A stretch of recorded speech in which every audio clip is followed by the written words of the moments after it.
নমস্কার সবাইকে। আজকে আবার চলে আসলাম একটি ছোট গল্প নিয়ে আপনাদের সামনে। আজকে বলতে চাই আশা, ভরসা, বিশ্বাস, এই তিনটের ব্যাপার নিয়ে।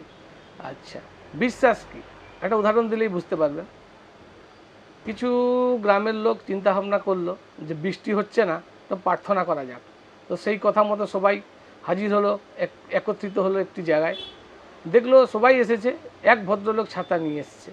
এটার বিশ্বাস যে প্রার্থনা করলে বৃষ্টি হবে, তার জন্য আমি ছাতাটা নিয়ে যাই।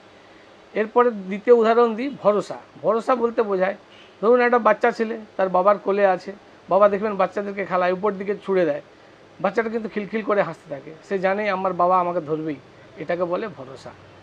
আর তিনের যেটা বলি সেটা হচ্ছে আশা। আশা হচ্ছে এরকম জিনিস, আমরা সারাদিন কাজকর্ম করি, আবার রাত্রেবেলা ঘুমোতে যাই, আমরা পরের দিন যে জেগে উঠব তার কোনো নিশ্চয়তা নেই, তাও আমরা ঘড়ির অ্যালার্ম দিয়ে রাখি যে পরের দিন আমি উঠব। এটা হচ্ছে আশা। ধন্যবাদ।